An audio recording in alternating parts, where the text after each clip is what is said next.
Hello guys, today we are going to teach chapter number 3rd, that is name is Introduction to Microbial.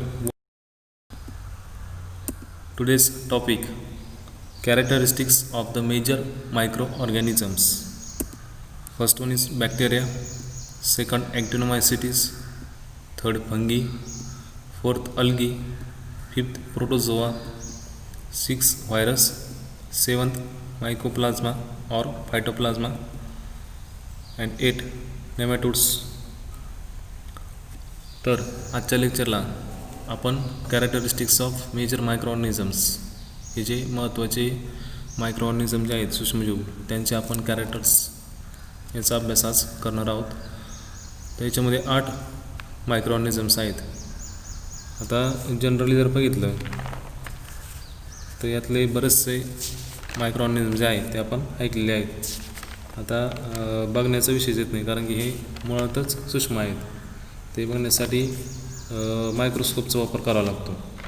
आता हे जे मायक्रोऑर्गॅनिझम जे आहेत याच्यामध्ये बॅक्टेरिया, म्हणजे बॅक्टेरियाला जे आहे साधारण आजच्या तासाला आपण बॅक्टेरियाचा अभ्यास करणार आहोत. Actinomycetes, fungi, algae, protozoa, viruses, nematodes, mycoplasma और फायटोप्लाझ्मा. मायकोप्लाझ्माला फायटोप्लाझ्मा सुद्धा म्हटलं जातं. तर नाव today we are going to teach bacteria. Characteristics of major microorganism topic. First one is bacteria. आता ही बॅक्टेरियाची डायग्रॅम बघा, म्हणजे याला जीवाणू असं म्हणतात मराठीत. बॅक्टेरियाला फ्लॅजेला असतो. आता फ्लॅजेला जो आहे ना तो मोटाईल आणि नॉन मोटाईल असे टाईप असतात. म्हणजे मोटाईल म्हणजे हालचाल करणारा, नॉन मोटाईल म्हणजे हालचाल न करणारा. कॅप्सूल बघा, सेल वॉल कशाला म्हणायचं.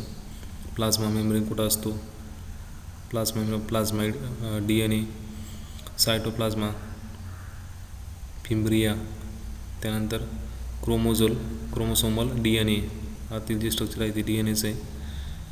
फूड ग्रॅन्युलर आणि रायबोसोम. पेपरला write down the characteristics of bacteria with diagram असा प्रश्न विचारतात 4 मार्काला. तर त्यासाठी ही डायग्रॅम जी आहे, डायग्रॅममध्ये कमीत कमी 5 नावं जे आहे ते आलेच पाहिजे, त्यावेळेस डायग्रामला मार्क मिळतात. कुठली तुम्हाला जी 5-6 नाव सोपं वाटतील ते लक्षात ठेवा. डायग्रामची व्यवस्थित प्रॅक्टिस करा आणि डायग्राम जी आहे ती न पाहता आपल्याला पेपरमध्ये करता आली पाहिजे.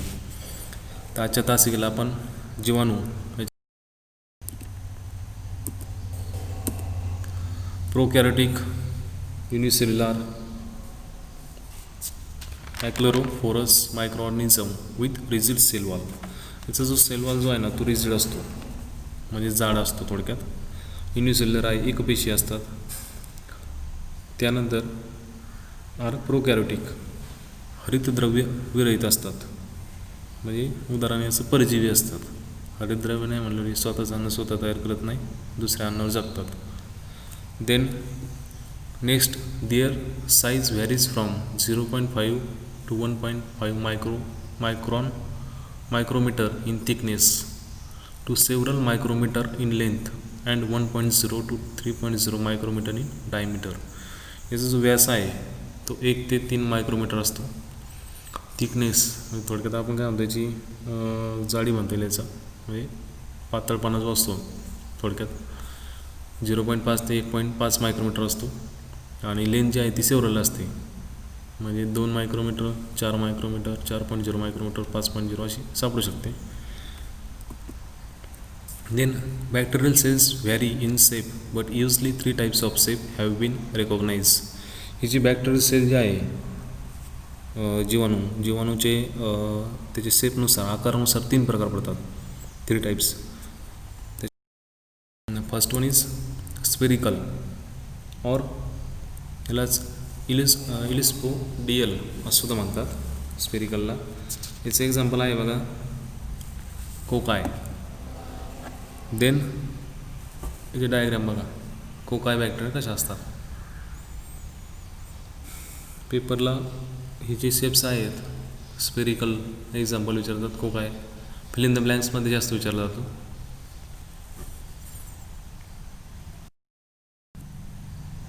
Next one is cylindrical or also called as rod shaped. Example bacillus किंवा बॅसिली रॉड शेप्ड.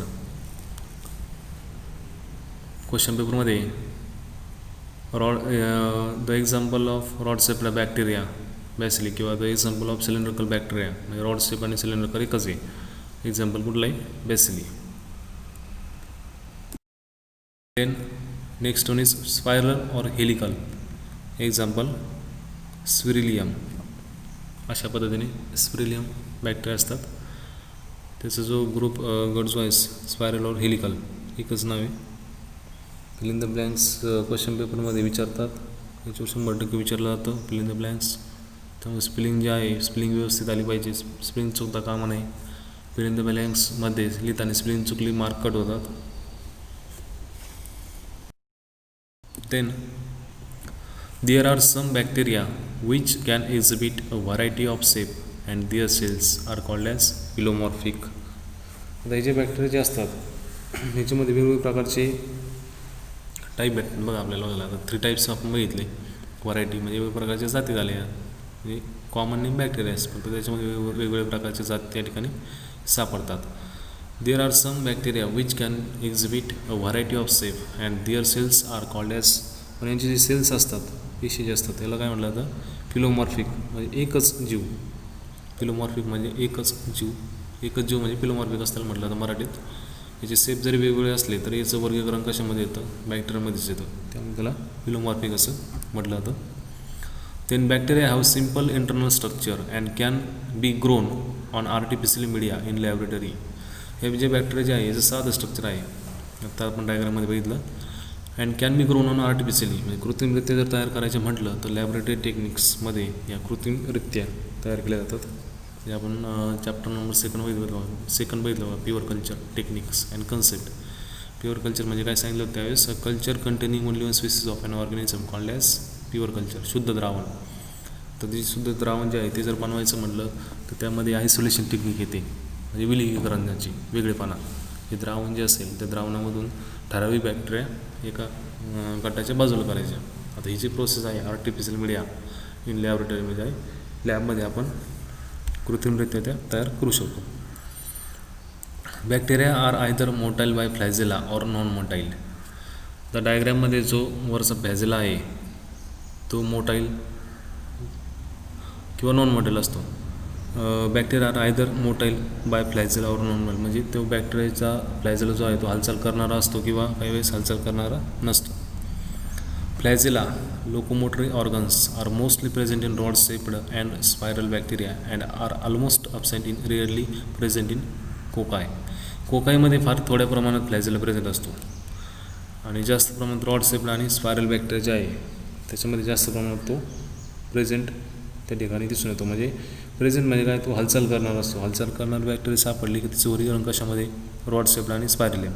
एक तुरळक म्हणजे कमी प्रमाणात रिअरली एक थोड्याफार प्रमाणात जर सापडला तर तो कशामध्ये? कोकायमध्ये. Thanks for today's watching video. Thank you very much.